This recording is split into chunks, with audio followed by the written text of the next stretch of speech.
और बहनों, सभी का इस आज के दिन के आखिरी सत्र में तहे दिल से स्वागत है। और खास करके ब्रह्मचारी नागमित्र जिन्होंने बहुत ही मित्रतापूर्ण मेरा परिचय आपके सामने रखा है।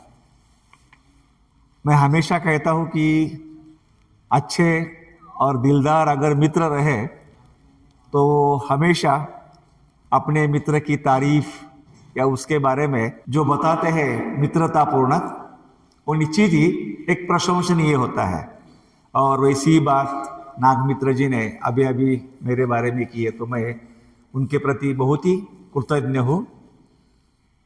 जैसे नंद कीर्ति जी ने जिक्र किया कि शाम के समय ये जो हमने कड़ी रखी थी, जो श्रृंखला, एक मूलभूत जो त्रिविध शिकवन है, शिक्षा है बुद्ध की, शील, समाधि और प्रज्ञा, तो उसमें से 2 प्रवचन आप लोगों ने सुने हैं और आज ये तीसरा जो प्रवचन है वो मैं आपके सामने देने जा रहा हूं।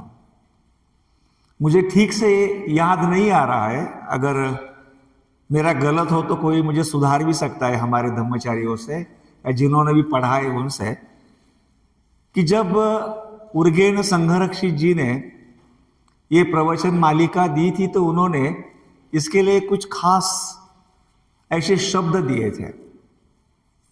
जैसे उन्होंने शील के बारे में जब बताया तो वो ये कहते हैं कि शील जो है वो नए समाज की नींव है, foundation of the new society, नव समाजाचा पाया मराठी में कहते हैं।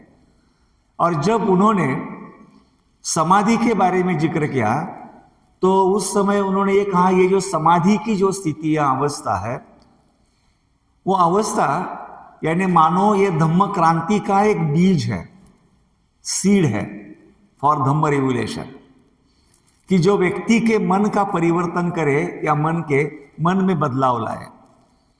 और ये जो दोनों भी महत्वपूर्ण अंग है वो हम 2 दिन से सुन रहे हैं, नागमित्र जी की तरफ से और सुवेरे जी की तरफ से।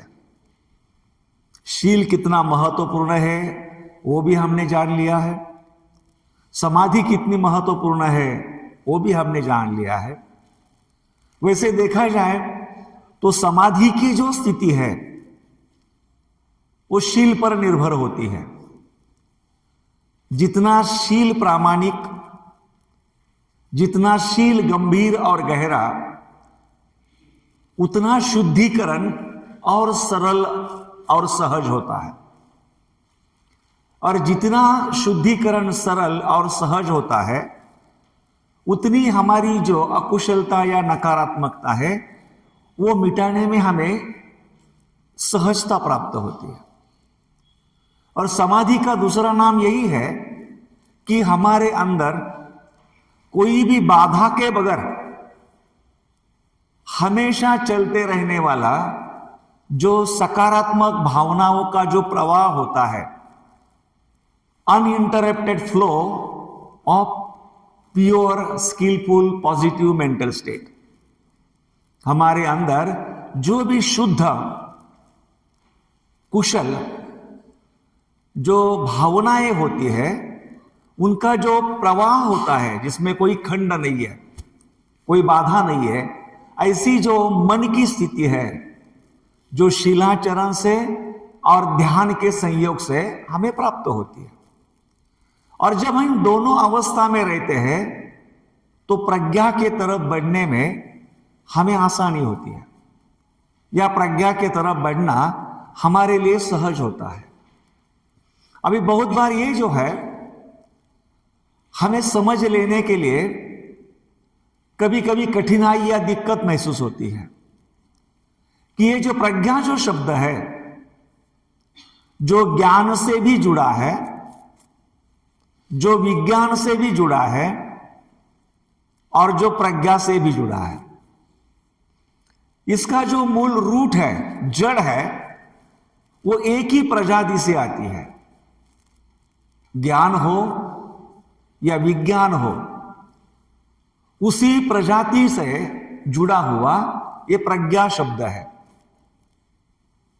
जहां पर हम दो बातें देखते हैं कि यहां जो प्रज्ञा या प्रज्ञा से जो प्र है वो एक तरह से उपसर्ग या पूर्व प्रत्यय है, और जो ज्ञान या ज्ञान जो है जो एक तरह से उसकी जड़ है। प्रज्ञा जो शब्द है वो उस ज्ञान की गहराई, गंभीरता, अहमियत, विशेषता, श्रेष्ठता दिखाता है।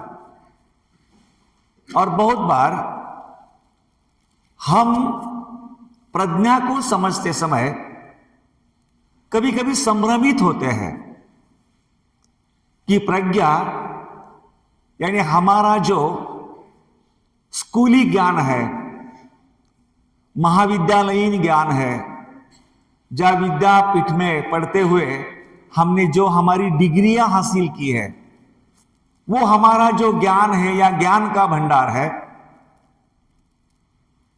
वही प्रज्ञा है। लेकिन वो उतना सही नहीं है। ये जो ज्ञान है वो हमने प्रयास करके बाहर से प्राप्त किया है। वो जो ज्ञान है पढ़ाई से, किताबें पढ़कर या अन्य विषयों का अध्ययन करके हमने उसको इकट्ठा किया है, गैदर किया है, और हमारे जरूरत के तहत हम उस ज्ञान का इस्तेमाल करते हैं।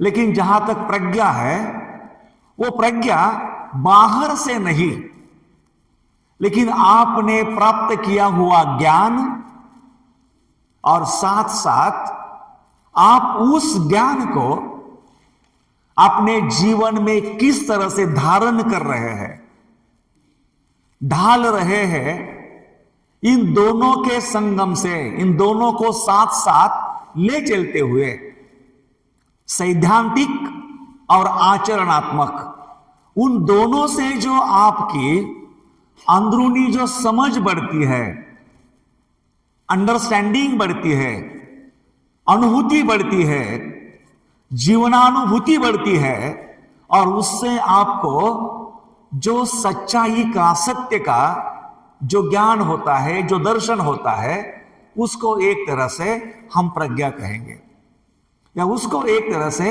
हम प्रज्ञा कहते हैं। इसकी व्याख्या जो है हम बहुत बार जब करते हैं तो ऐसे ही बताया जाता है, प्रज्ञा यानी जो सत्यता है, जो रियलिटी है, उस रियलिटी को जैसे कि वैसे देखना, उस रियलिटी को या सत्यता को जैसे के वैसा अनुभव करना। अब ये बात जो है बड़ी जटिल है। क्या सत्यता है, कैसी सत्यता है, सत्यता के क्या मापदंड है, क्या मायने हैं, और उस सत्यता को हम जैसे के वैसे देखें यानी कैसे देखें, कौन सी नजरिया से देखें, क्या अनुभव है हमारा उस सत्यता को समझने का, उस सत्यता का अनुभव करने का, उसकी सही अनुभूति लेने का। तो हम कैसे उसको देखें, कैसे उसको अनुभव करें।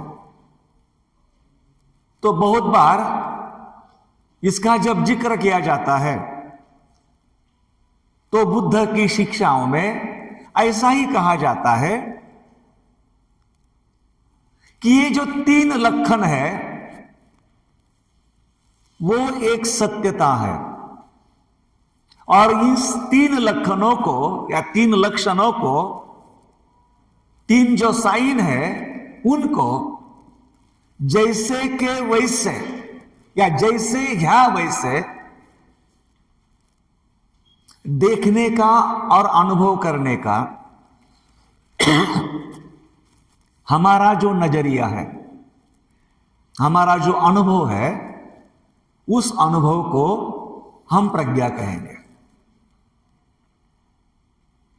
अभी जब हम यहां आकर आते हैं तो फंस जाते हैं कि कैसा देखें इस अनुभव को हम, क्योंकि ये इतनी बड़ी सच्चाई है जीवन की।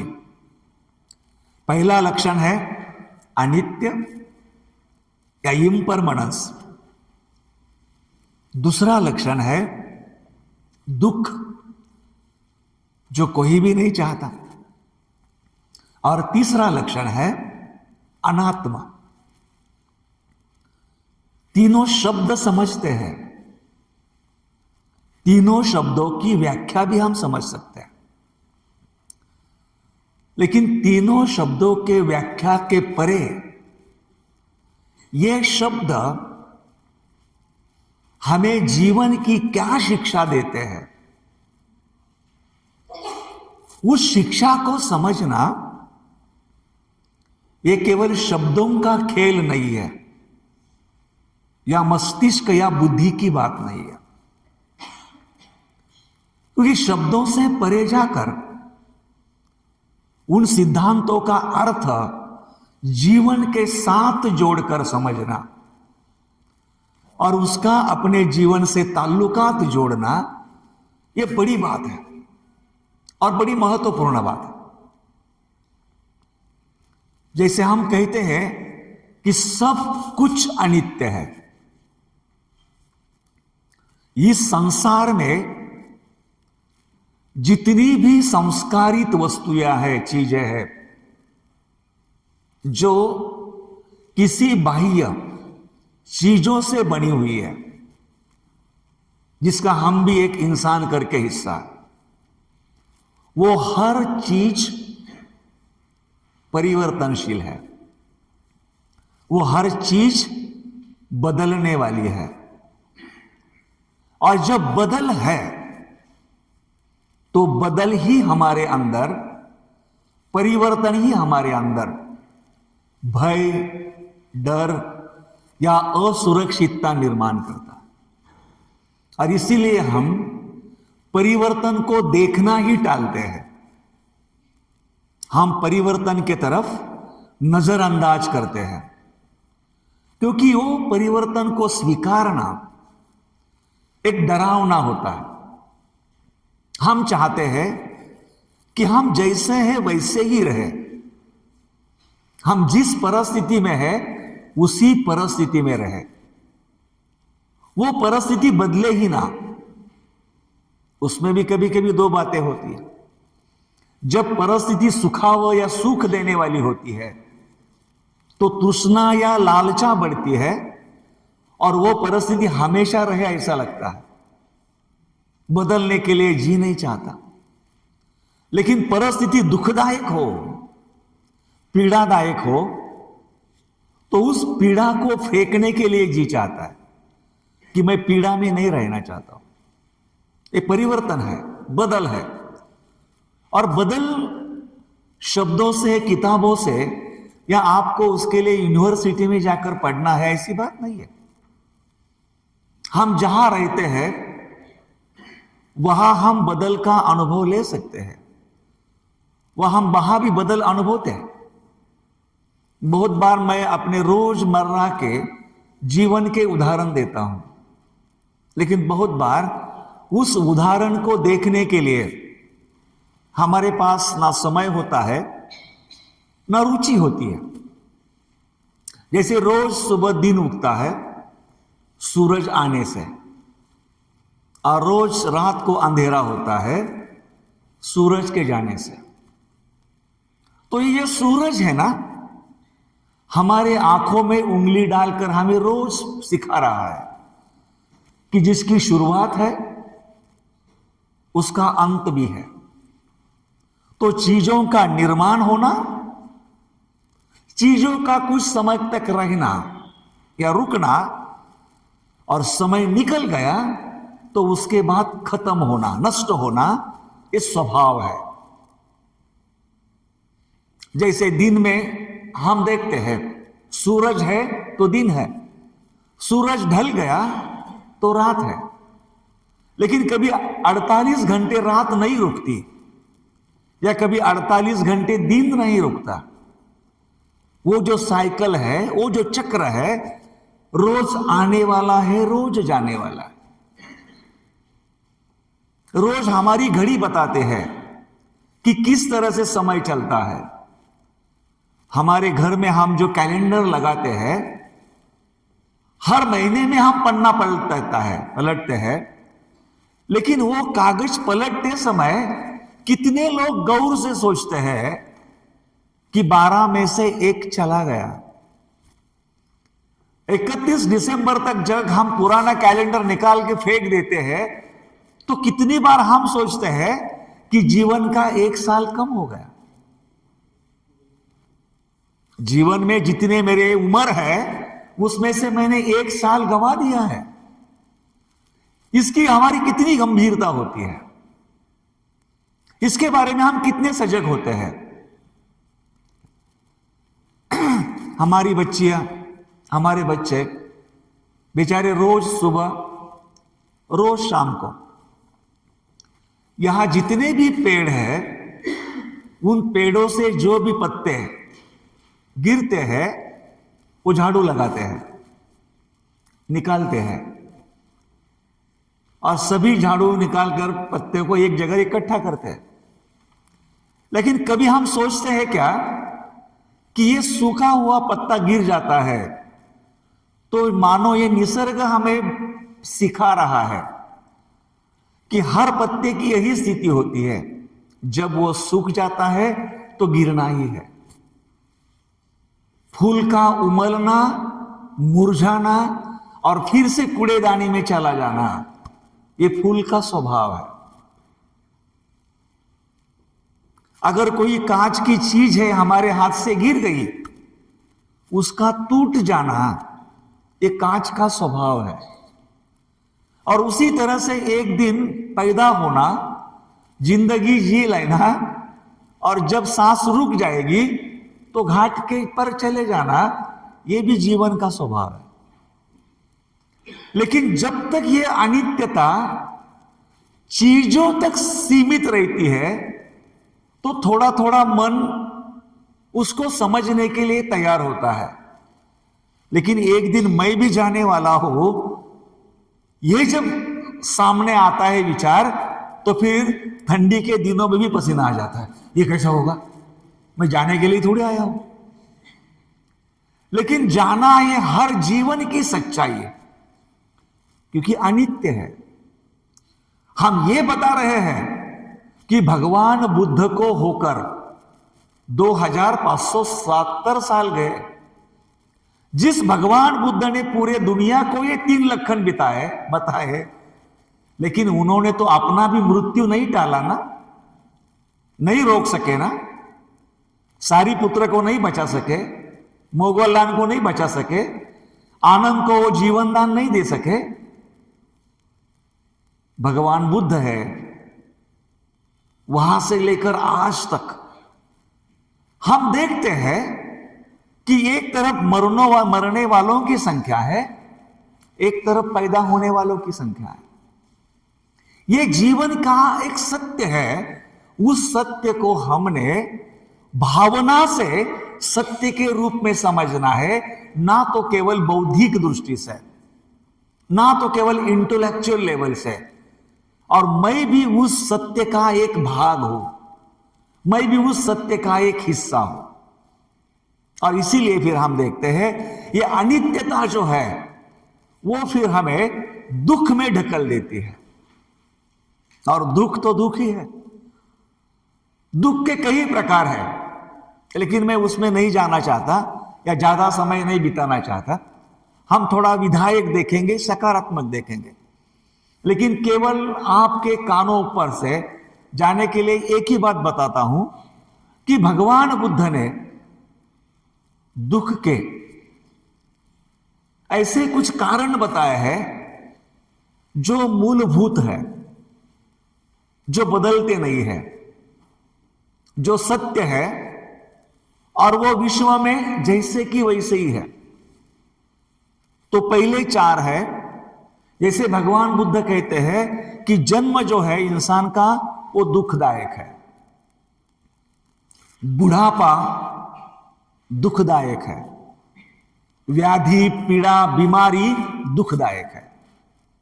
और वो कहते हैं मृत्यु दुखदायक है। ये चार जो है जटिल बातें हैं कि उससे किसी को भी दुख होना ही है। दूसरे चार कारण वो बताते हैं कि जो हमारे लिए अप्रिय व्यक्ति है, जिसको हम चाहते नहीं, अप्रिय व्यक्ति का मिलना, उसका योग होना हमें दुख देता है। जो प्रिय व्यक्ति है, उस प्रिय व्यक्ति का दूर जाना या हमसे बिछड़ना ये दुख देता है।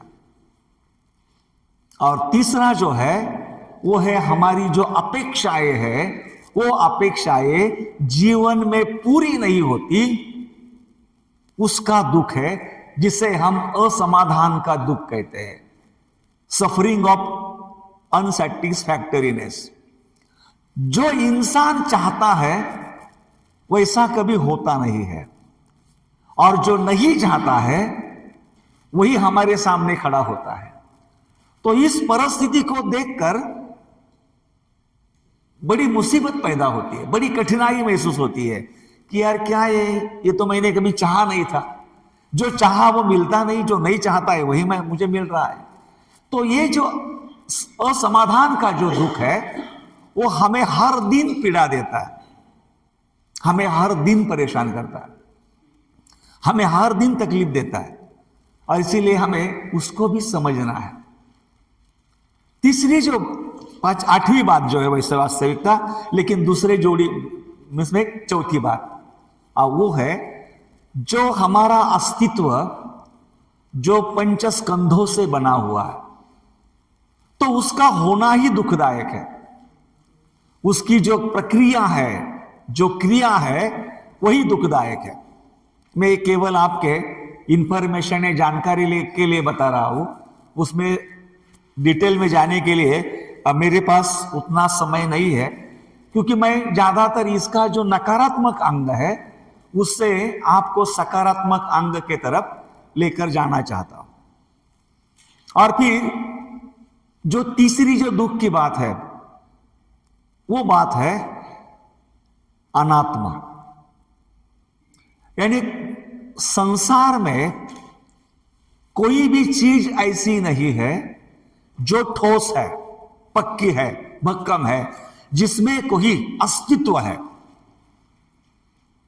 ये जो परिवर्तन है या जो अनित्यता है या पंचस्कंद है, उसी के कारण हर चीज बदलती है। हम भी जो है, हम भी उसी तरह से है कि हमारे अंदर मैं या मी या मेरा ऐसा कुछ है ही नहीं। जबकि हम जब जीते हैं तो वो समझकर जीते हैं कि मैं ये हूं, मैं वो हूं, ये मेरा घर, ये मेरी प्रॉपर्टी, ये मेरी बीबी, ये मेरा बेटा, ये मेरी बहू, ये मेरा पोता, ये मेरी पोती। हम सबको इस झूठे मैं से पकड़ के बैठते हैं, जबकि सच्चाई तो ये है कि ना हम खुद के स्वयं है, तो किसका घर, किसकी हवेली, किसकी गाड़ी, किसकी बीबी, किसका बेटा, किसकी बहू, किसका पोता, किसकी पोती, ये कुछ है ही नहीं है। जिसको हम मैं कहते हैं, मैं कहते हैं, मैं कहते हैं, ये किसी के अंदर अगर झांक कर आप देखेंगे तो किसी भी व्यक्ति के अंदर वो जो सो है, जो मैं है, अपने यहां 2-3 डॉक्टर लोग हैं, मुझे उस क्षेत्र का कुछ ज्ञान नहीं है, लेकिन कभी कभार लोग बोलते हैं कि कोई अगर एक्सीडेंटल डेथ होता है या सस्पेक्टेड डेथ होता है तो लोग पोस्टमार्टम करते हैं, डॉक्टर लोग। तो किसी को पूरी तरह से यहां से नीचे तक फाड़ दिया और उसके अंदर झांक कर देखने की कोशिश की कि इस देह के अंदर ये मैत्रेयनाथ कहां छिपा है, तो अंदर कोई मैत्रेयनाथ नहीं है। केवल इस बने हुए शरीर को एक लेबल लगाया है मैत्रेयनाथ। मैत्रेयनाथ कोई फिक्स नहीं, मैत्रेयनाथ कोई ठोस नहीं, मैत्रेयनाथ ये मैत्रेयनाथ है, ऐसा कुछ है नहीं। जैसे हम ये पोडियम देखते हैं, किसको पोडियम कहेंगे? इसमें जो खिले लगाए वो पोडियम है, ये सामने वाला पोडियम है, ये एक लकड़ी पोडियम है। जैसे मिलिंद राजा का जो संवाद बताया जाता है रथ के बारे में, आप रथ की परिभाषा कैसे बताएंगे? वो जो गाड़ी की बॉडी है उसको कहेंगे, उसके चक्के हैं उसको कहेंगे, या अन्य जो उसके जो अन्य एक्सेसरीज है उसको आप कहेंगे? तो ये जो अनात्मा है वो ऐसी बात है कि जिस बात को हम ठोस समझते हैं, पक्की समझते हैं, उसमें कोई ठोसता नहीं है, पक्का अस्तित्व नहीं है। सभी चीजें एक दूसरे को मिलाकर बनती है। और बुद्ध बनता है कि ये जो है ये सच्चाई है। अनित्यता एक सच्चाई है, दुख एक सच्चाई है, अनात्मा एक सच्चाई है। तो अनित्यता को अनित्य समझने की, दुख को दुख समझने की, यहां अनात्म को अनात्म समझने की जो हमारी दृष्टि है, उस स्थिति को प्रज्ञा कहा गया है। कि प्रज्ञा से व्यक्ति जो सत्यता है उस सत्यता को जैसे है वैसे समझ सकता है। और इसीलिए हमें दूसरे तरफ बढ़ना है। उस पर हम चाहे तो हमारा थोड़ा समय ज्यादा देंगे। और वो बात है कि ये जो प्रज्ञा है, ये अगर ज्ञान नहीं है, ये हमारा अंदर से आया हुआ अनुभव या अनुभूति है, तो इस प्रज्ञा को हम बढ़ाएंगे कैसे? इस प्रज्ञा को विकसित कैसे किया जाता है? तो बौद्ध धर्म में यह बताया है कि प्रज्ञा को विकसित करने की 3 पायदान है, 3 स्टेजेस है। जो पहली पायदान है उसे कहते हैं श्रुतमय प्रज्ञा। जो दूसरी पायदान है उसे कहते हैं चिंतामय प्रज्ञा। और तीसरी जो बात है उसे कहते हैं भावनामय प्रज्ञा। और अगर हमें हमारी जो प्रज्ञा है उस प्रज्ञा का विकास करना है, तो सबसे पहली बात है कि हमें पढ़ना सीखना है और हमें सुनना भी सीखना है। अभी यहां बहुत सारे आप पढ़े लिखे लोग हो, आपके सामने मैं बड़ा साहस हिम्मत करके बोल रहा हूं कि पढ़ना भी सीखने की बात है या सुनना भी सीखने की बात है। वो इसीलिए है कि हम पढ़ाई तभी कर सकते हैं कि हम पढ़ने के बारे में ग्रहणशील हो। हम सुनने को तभी सुन सकते हैं जब हम सुनने के लिए ग्रहणशील हो, रिसेप्टिव हो। और ग्रहणशील होना या रिसेप्टिव होना, इसका मतलब है हमारा चाय का जो कप है वो खाली होना चाहिए, एम्प्टी कप। भरे हुए कप में आप ऊपर से चाय डालोगे तो वो नीचे चला जाएगा। हम जब भी किसी चीज को पढ़ते हैं या किसी चीज को सुनते हैं, डायरेक्ट इनडायरेक्ट, यूट्यूब, सीडी, जिस माध्यम से, तो बहुत बार हमारा ये जो मस्तिष्क है, हमारे संस्कारों से, हमारे मतों से, हमारे विचारों से, हमारे दृष्टि से, हमारे पूर्वग्रह से, अपने स्वयं के गर्व से, ईगो से भरा हुआ होता है।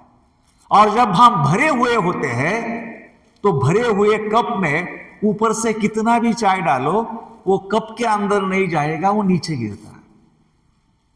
बहुत बार हमें लगा ये क्या बता रहे हैं, ये तो मैंने कभी का पढ़ के रखा है, मुझे खड़ा किया तो मैं अभी 2-4 और बातें बता सकता हूं। हमारा एक अपना अंदाज होता है कि मैंने सब पढ़ा है। अरे बाबा साहब के 18 खंड तो मैंने कभी पढ़े हैं जब मैं 10वीं में था। अब दूसरे क्या है, सुनना क्या है दूसरे से। तो जब हम इस ईगो में रहते हैं, भरे हुए रहते हैं कि मुझे मालूम है, मैंने देखा है, मैंने पढ़ा है, मैंने अध्ययन किया है, तो फिर उसके बाद हमारा दरवाजा बंद होता है, हार्ट क्लोज, दरवाजा बंद, तो शब्द हमारे कानों के ऊपर से चले जाते हैं। We are not receiving them as it is, वो कानों से ऊपर से चले जाते हैं, अंदर तो हम आने ही नहीं देते, हृदय तक हम उनको पहुंचने ही देते हैं, और इसीलिए हमें कभी कभी शब्द नहीं समझते हैं। इसलिए सबसे महत्वपूर्ण बात है कि सबसे पहला है कि हम ठीक से सुन सके। सबसे पहली बात है कि हमें बातों को अच्छी तरह से, ग्रहणशीलता से सुनने को, मन के खुलेपन से, खाली कप के जैसे। अभी कल हमने पढ़ा शाम को, बहुत अच्छा था भगवान बुद्ध और उनके धम्म का। हमारे जो मास्टर जी है राजेंद्र, पूरा त्रिपिटक भी पढ़ा ना, तो उतनी सहज व्याख्या या उतना सहज समझाने का तरीका हमने कहीं देखा नहीं है। क्या कहते हैं बाबा साहब, मलिन मन को साफ करना ही धम्म है। मलिन मन को साफ करना ही धम्म है। ये जो मन है ना, जो हृदय से जुड़ा हुआ है, जिसको हमने जन्म से आज तक संस्कारों के कारण एक कचरा पेटी बना के रखी है, एक कूड़ादान बना के रखा है, एक डस्टबिन बना के रखा है, और वही हमारे दुख का कारण है। इस बात को पकड़ा है, उस बात को पकड़ा है, उस बात को पकड़ा है, इस बात को पकड़ा है, और सभी जो गंदगी है यहां रखी है, और वो गंदगी ही हमें अंदर से अंदर बदबू देती है, जिससे दुख होता है, जिससे पीड़ा होती है। और फिर हम क्या करते हैं, नहीं बाबा ये गंदगी कहां निकलेगी, चलो शिविर में जाओ, चलो 10 दिन इगतपुरी जाओ, चलो थोड़ा गोवा घूम के आओ। गंदगी निकलने के लिए, आपको अपने मलिन मन को साफ करने के लिए, वो जो डिटर्जेंट मन तक पहुंचेगा उसको ढूंढना है ना। पेट खराब होता है तो हम जलजीरा पीते हैं, गैस निकल गया तो ठीक लगता है। ऐसा दिल खराब हुआ है, अंदर गंदगी है, तो उसको साफ करने के लिए ना टाइड काम आता है, ना सर्फ एक्सेल, ना निरमा। उसके लिए ध्यान ही एकमात्र दवा है, जो हमें ना पसंद है ना हम चाहते हैं कि जो करूं। इतनी सीधी बात वही है बाबा साहब ने, मलिन मन को साफ करना ही धम्म है। वही बात उन्होंने अपने इसमें पहले इसमें कहे हैं कि बुद्ध के धम्म का केंद्र बिंदु क्या है। वो कहते हैं, इस पृथ्वी पर मनुष्य का मनुष्य के साथ मनुष्य होकर जो कर्तव्य है, वही बुद्ध के धम्म का केंद्र बिंदु है। इस संसार में अगर हमें इस बात का एहसास हुआ कि एक मनुष्य दूसरे मनुष्य के साथ मनुष्य करके कैसा व्यवहार करे, क्या व्यवहार करे, ये बात अगर समझ में आई तो इंसान को समझो अकल आई। बाबा साहब भी कहते हैं और बुद्ध भी कहते हैं। वो कहते हैं कोई एक इंसान रहा अकेला, फिर वो जंगल में रहे या जेल में रहे, किसी एक इंसान को ना धर्म की आवश्यकता है, ना धम्म की आवश्यकता है, ना नीति की आवश्यकता है, ना सदाचार की आवश्यकता है।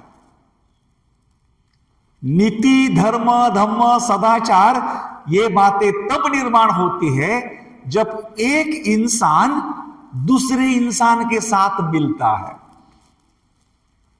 तब आवश्यकता होती है कि एक इंसान ने दूसरे इंसान का आदर सम्मान कैसा करना है, एक इंसान ने दूसरे इंसान के साथ बात कैसी करनी है, एक इंसान ने दूसरे इंसान के साथ किस तरह से व्यवहार रखना है जिससे ना उससे पीड़ा हो ना खुद को पीड़ा हो, ना उससे दुख हो ना खुद को दुख हो।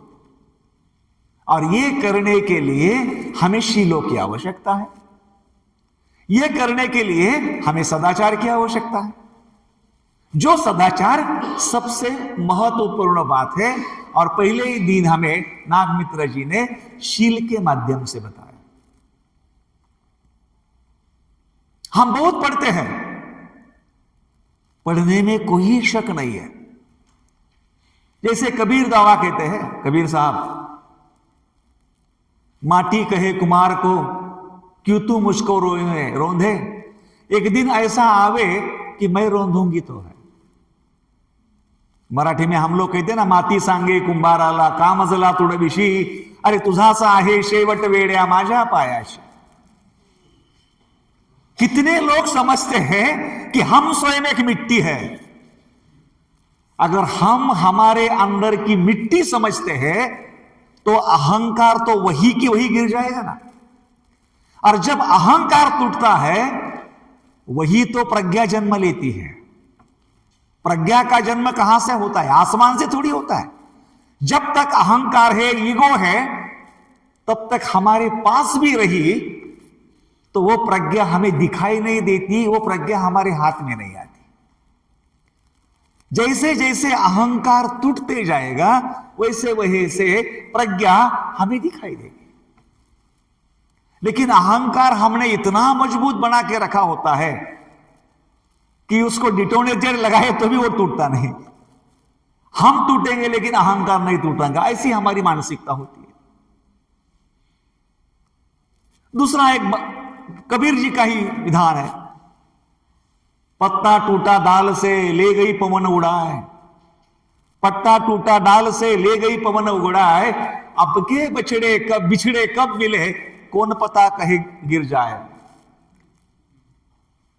पेड़ का टूटा हुआ पत्ता पवन के साथ कहीं दूर गिर गया होगा, किसको पता है दोबारा मिलना होगा या नहीं मिलना होगा। इतनी बड़ी अगर जीवन की सच्चाई है तो दो भाई भाई, दो बहने बहने, दो रिश्तेदार एक दूसरे के साथ झगड़े ही क्यों, लड़ाई करे ही क्यों, दो दोस्त एक दूसरे से रूठे क्यों, कि पता नहीं कि मेरा पत्ता इस डाली से कब गिर जाएगा, मेरा पत्ता इस पेड़ से कब टूट जाएगा, किसी को भरोसा नहीं है। फिर भी मेरी लड़ाई कि मैं सही तू गलत, मैं बराबर तू गलत। अगर श्रुतमय प्रज्ञा से समझता अगर हमें कि इस ज्ञान में कुछ जीवन की सच्चाई है, तो भगवान बुद्ध यही कहते हैं, जो पढ़ते हो, जो सुनते हो, फिर उस पर चिंतन करो,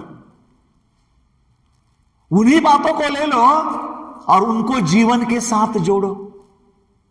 अभी जैसे हमने इन बातों को देखा कि भाई बाबा साहब कहते हैं मलिन मन को साफ करना ही, मलिन मन को साफ करना ही धम्म है। इस पृथ्वी पर इंसान या मनुष्य और मनुष्य का मनुष्य के प्रति जो कर्तव्य है वही बुद्ध के धम्म का केंद्र है। जैसे कबीर जी कहते हैं, माटी कहे कुमार को, उन्हीं बातों को जीवन के साथ ढाल के देखो। एक सबसे महत्वपूर्ण बात है, हमारे मन को हम मलिन कैसे करते हैं, या मन को हम दुखी कैसा करते हैं। बहुत बार हमारी गलत, अयोग्य या जो बुरी आदतें होती है, वो बुरी आदतें हमारे मन को ज्यादा कूड़ादानी में एक तरह से कूड़ा जमा करती है। हमारी एक आदत होती है औरों के बारे में बुरा कहना, बुरा बोलना, निंदा करते रहना, किसी के बारे में कुछ जजमेंटल बोलते रहना, किसी के बारे में कुछ भी कहानियां बनाना, अफवाहें फैलाते रहना। कुछ लोग इसमें इतने माहिर होते हैं और कुछ लोग ऐसे लोगों से सुनने के लिए बेताब होते हैं। जैसी भूख लगती है या चाय की लत लगती है तो हम चाय की टपरी ढूंढते हैं, नहीं तो भूख लगी तो कहीं तो ढेला ढूंढते हैं कि कहीं पोहा मिलेगा या कहीं भेल मिलेगी तो खाएंगे। वैसा कुछ लोगों को औरों की बुराई सुनने बगैर लगता ही नहीं पेट भरा है, और उनको मालूम है हाँ क्या हलचल, आज नागलोक की हवा कहां बह रही है।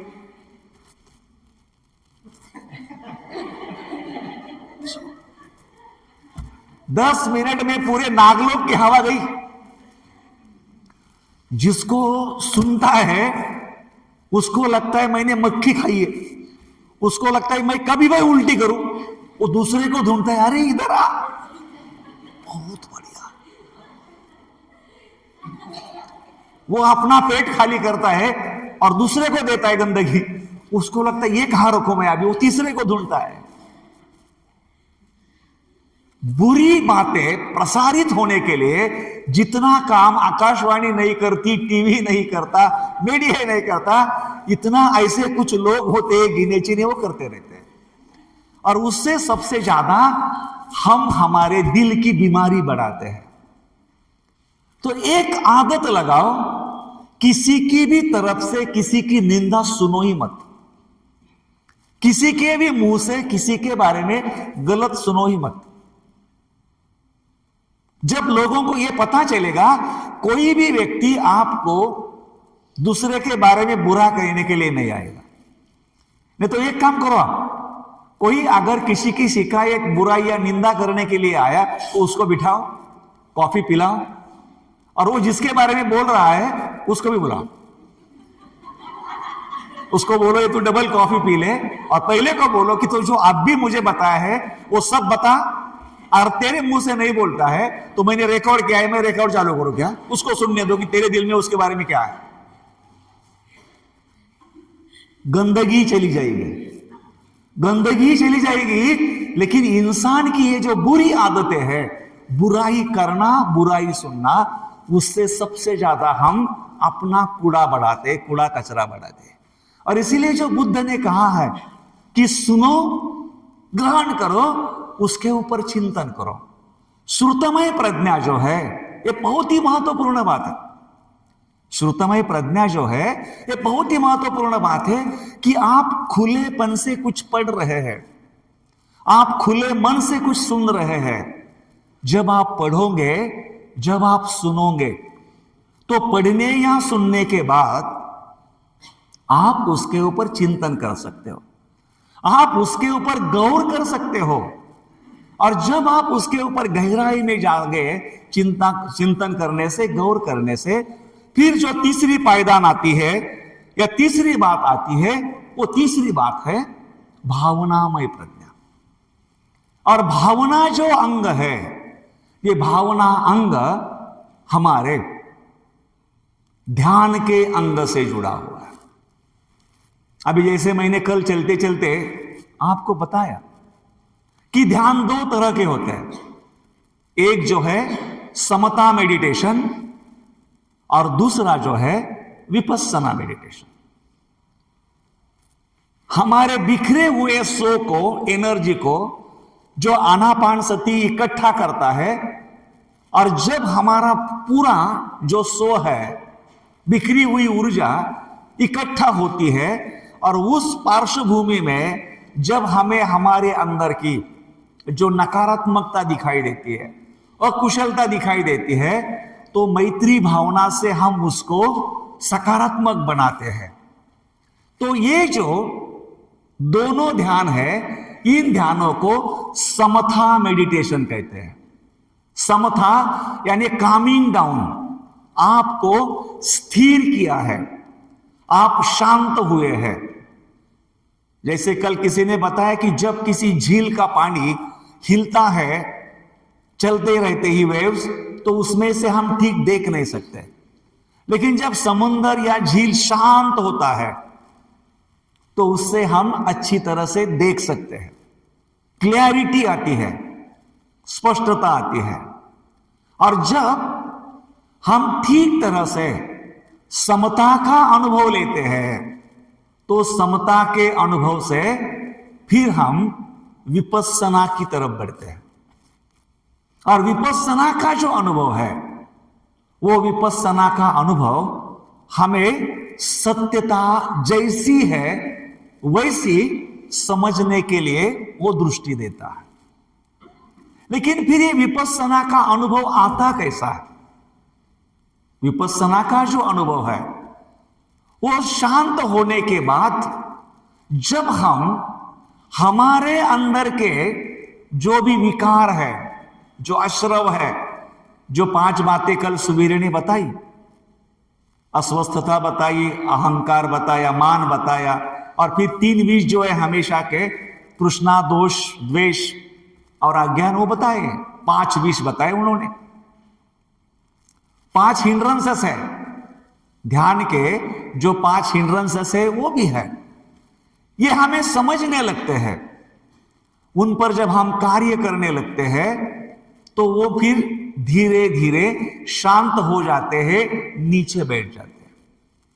और जब वो नीचे बैठ जाते हैं तो मानो हमारे आंखों पर बसी हुई जो धूल है, जो धूल के कारण हम जो है, जैसा है वो देख नहीं पा रहे थे, उस धूल के चले जाने से हम उस सत्यता को जैसा है वैसा देख सकते हैं, जैसा है वैसा अनुभव कर सकते हैं। और थोड़ी सीधे से, सहजता से, शायद आंखों की धूल नहीं समझी तो मैं नींबू का शरबत बताता हूं आपको। अगर हमारे पास कांच का ग्लास है, एक नींबू है और बहुत ही सुंदर शुद्ध पानी है, और हमें शरबत बनाना है।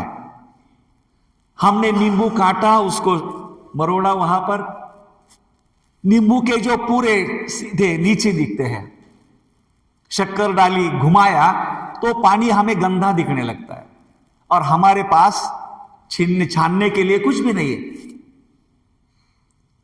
तो थोड़ा अगर हम दिमाग लगाते हैं, अकल लगाते हैं, तो वही बनाया हुआ जो शरबत है 5 मिनट के लिए टेबल पे रखो। 5 मिनट के बाद सभी जो कचरा दिखता है कचरे जैसा, वो नीचे बैठ जाएगा। और वो नीचे बैठ जाएगा तो कांच के अंदर पानी भी हो तो उस पानी से आप आर पार देख पाओगे। वो मन का मैल शांत होना समता से, और फिर शुद्ध पानी से, कांच से हमें उस तरफ का दिखना, वही प्रज्ञा से सत्यता का दर्शन होना है। और उसी स्थिति को कहते हैं मुझे विपस्सना का अनुभव हुआ, मुझे विपस्सना की झलक मिली। तो ये जो विपस्सना का अनुभव और विपस्सना की झलक है, उसके लिए बहुत तगड़ा शीलाचरण करना पड़ता है, बहुत अच्छी सकारात्मक समाधि की अवस्था करनी पड़ती है। उसके बाद कई बार हमें उसकी थोड़ी थोड़ी झलक मिलने लगती है, और जब जब थोड़ी झलक मिलती है तब तब हमें सत्यता समझ में आती है। और उस भावनात्मक विकास के अवस्था में फिर हमें मैल का अर्थ, या कबीर जी कहते हैं वो मिट्टी का या टूटे हुए पत्ते का अर्थ समझने के लिए ज्यादा हमारे मस्तिष्क को चलाने की आवश्यकता नहीं होती। वो जो बातें हैं वो हमारे साथ हमारा अनुभव बन जाती है, वो हमारा भावनिक प्रतिसाद बन जाता है, वो हमारा इमोशनल रिस्पॉन्स बन जाता है। तो वो जो भावना है, प्रज्ञा की जो भावना है, वो प्रज्ञा की भावना निर्माण करने के लिए हमें हमेशा प्रयास करता रहना है। हमेशा प्रयत्नशील रहना है। और ये जो प्रयास है, ये जो प्रयत्न है, वो करने के लिए सबसे अहम बात यह है कि हमेशा ये कहते हैं कि प्रज्ञा कभी अकेली नहीं रहती। प्रज्ञा जो है वो कभी अकेली नहीं होती है। प्रज्ञा और करुणा हमेशा साथ साथ चलते हैं।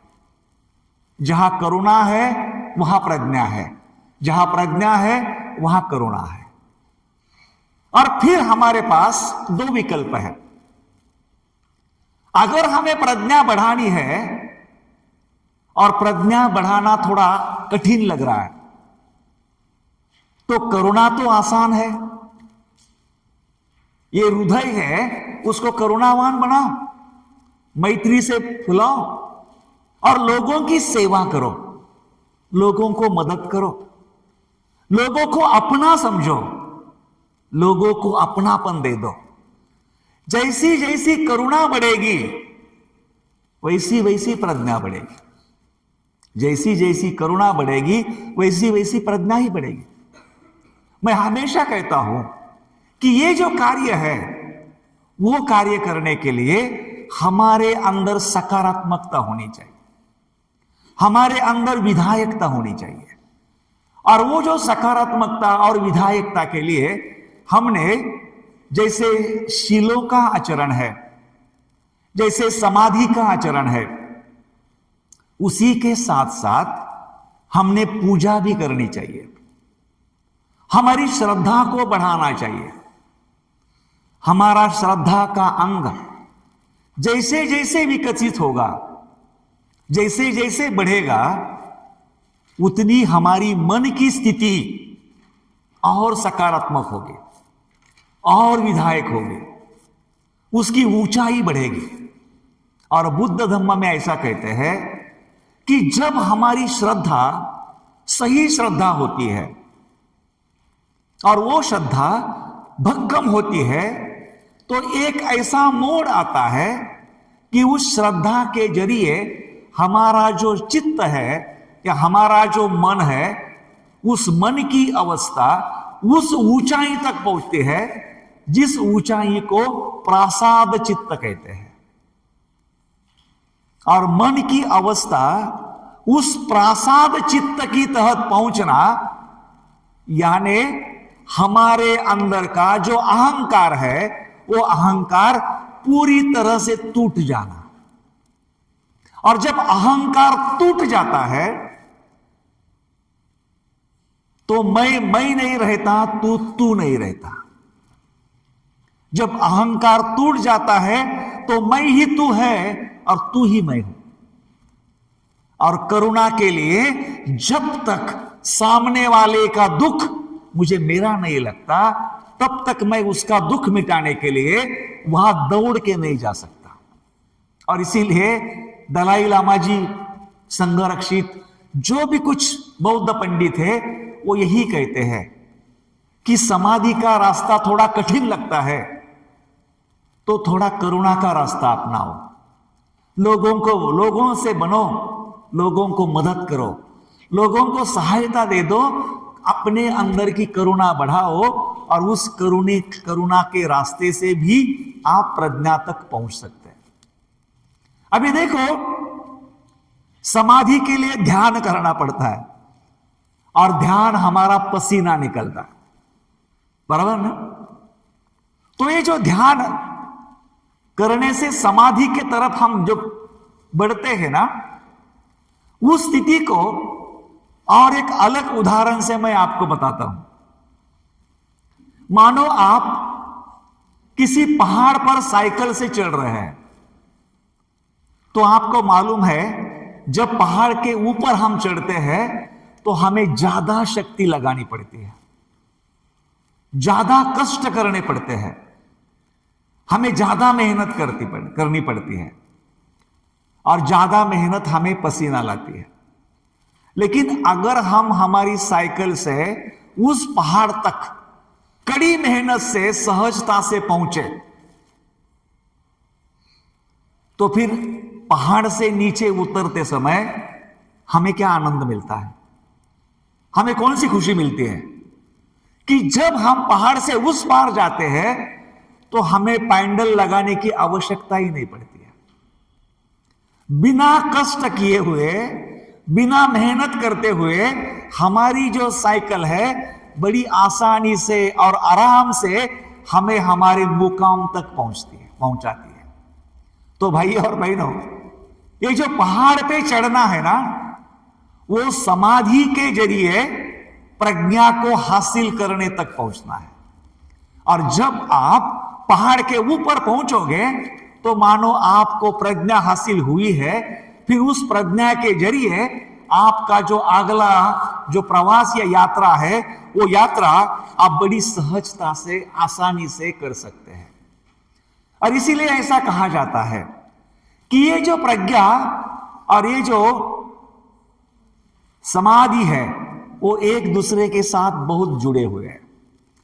एक बड़े अच्छे भंते जी ने ये कहा है, wisdom is a active function of समाधि।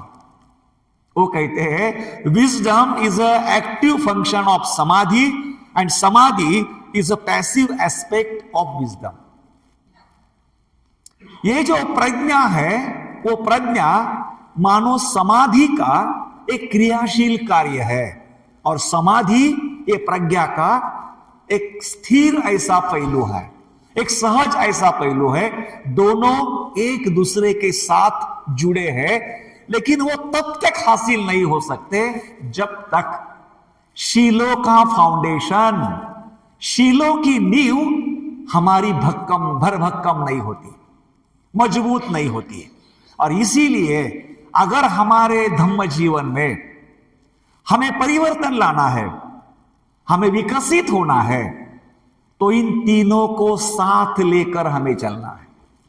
शीलों के आचरण के बगैर समाधि असंभव है, और समाधि को ऊंचाई तक ले जाने से बाद ही प्रज्ञा प्राप्त होती है। लेकिन उस प्रज्ञा तक पहुंचने के लिए, समाधि को और बढ़ाने के लिए हम करुणा से भी प्रज्ञा को लेके जा सकते हैं। हम हमारी श्रद्धा से, पूजा से भी वहां तक जा सकते हैं। तो भाई और बहनों, प्रज्ञा ये ऐसी दृष्टि है जो दृष्टि हमें सत्य को जैसा है वैसा दिखाती है। और जब व्यक्ति को सत्य जैसा है वैसा समझ में आने लगता है या उसका एहसास होने लगता है, तो फिर व्यक्ति को उसी समझ के जरिए वो जीवन में मुक्ति पा सकता है। और उसी को हम कहते हैं चित्त विमुक्ति और प्रज्ञा विमुक्ति।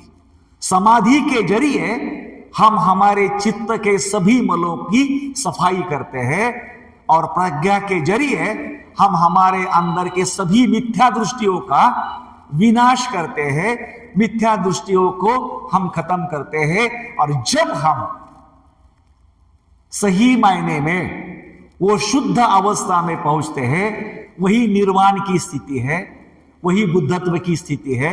और प्रज्ञा का उद्देश्य वही है, हमें निर्माण तक पहुंचाना। तो भैया और बहनों, हम तीनों साथियों ने, नागमित्र ने, सुवीरे ने, और उन्होंने जो बताया उस बलबूते पर मैंने आपको ये महत्वपूर्ण जो त्रिशिक्षा है या त्रिविध शिकवन है या शील समाधि प्रज्ञा की जो शिक्षा है, जैसा हमें समझ में आया है उस हद तक समझाने की कोशिश की है। आप सभी ने बड़े शांति से सुना, इतने ठंड होने के बावजूद भी। तो आप सभी को धन्यवाद देते हुए मैं मेरे शब्दों को विराम देता हूं। Thank you.